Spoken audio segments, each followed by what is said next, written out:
ಸ್ವಾತಂತ್ರ್ಯ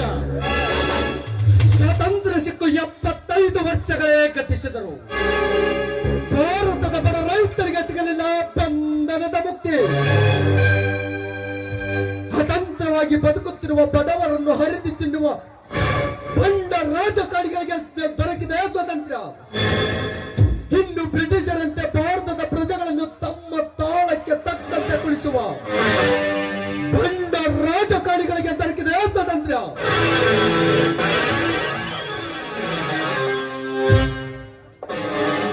ಇದನ್ನು ಲೆಕ್ಕಿಸಿದ ತಮ್ಮ ಸೀಟು ವೇಟೆಗಳಿಗಾಗಿ ನಾಯಿಗಳಂತೆ ಕಿರ್ಚಾಡ್ತಿರುವ ಪುಡಿ ರಾಜಕಾರಣಿಗಳ ಸಂದೇಶ ದಿನೇ ದಿನೇ ಟಿವಿಯಲ್ಲಿ ಬರುತ್ತಿರುವುದನ್ನು ನೋಡಿದರೆ ಇಂಥವರನ್ನೆಲ್ಲರನ್ನು ಒಟ್ಟುಗೂಡಿಸಿ ಸುಟ್ಟು ಹಾಕಬೇಕೆನಿಸುತ್ತದೆ ನನ್ನ ರೋಷ ಕ್ರಿಯೆಯಲ್ಲಿ. ಆದರೆ ಕಾನೂನು ಎಂಬ ಕವಚ ನಮ್ಮಂತ ಬಡವರ ರೈತರ ಕೈ ಕಟ್ಟಿ ಹಾಕುತ್ತದೆ.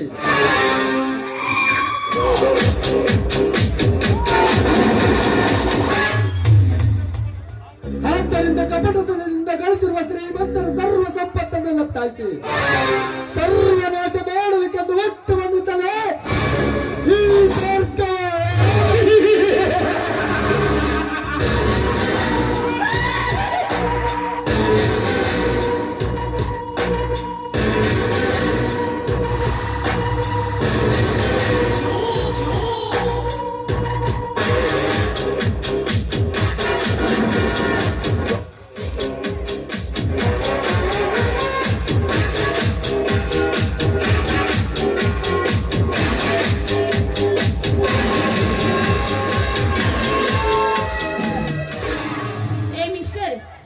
ಈ ರೀತಿ ಕಳ್ಳತನ ಮಾಡಿ ಬದುಕುವುದು ಅಪರಾಧ ಅಲ್ಲವೇ?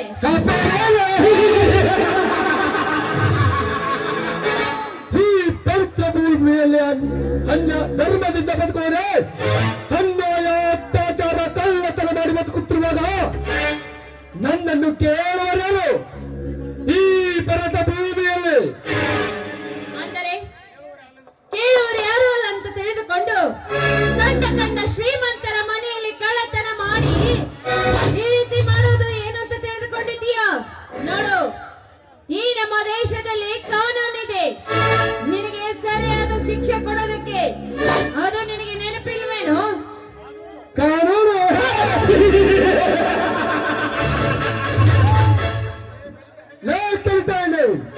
ವಿದ್ಯಾವಂತವರಾಗಿ ಬುದ್ಧಿ ಹೇಳಬೇಕಾದ ಪೊಲೀಸ್ ಅಧಿಕಾರಿಗಳೇ ಕಳ್ಳತನ ಮಾಡಿ ಬರುವ ಕಳ್ಳರೊಂದಿಗೆ ಶಾಮೀಲಾಗಿ ಕತ್ತ ಹೊಲದಲ್ಲಿ ಹಂಚಿಕೊಂಡು ಸುಳ್ಳು ಎಫ್ಐಆರ್ ಸೃಷ್ಟಿಸಿ ಕಳ್ಳನನ್ನು ಮರುದಿನ ಮನೆಗೆ ಕಳಿಸುವ ಬೆಸ್ಟ್ ಪೊಲೀಸ್ ಅಧಿಕಾರಿಗಳಷ್ಟು ಕಾನೂನಿನಲ್ಲಿ. ಇದಕ್ಕೇನು ಹೇಳ್ತೀಯ? ಸಾಮಾನ್ಯ ಆದವನ ಕಣ್ಣಿಗೆ ಇಡೀ ಲೋಕವೆಲ್ಲ ಹಳದಿಯಾಗಿ ಕಾಣುತ್ತಂತೆ. ಅದೇ ರೀತಿ ಯಾರ ಮಾಡಿದ ತಪ್ಪಿಗೆ ಎಲ್ಲರಿಗೂ ಈ ರೀತಿ ಮಾತನಾಡೋದು ಸರಿಯಲ್ಲ.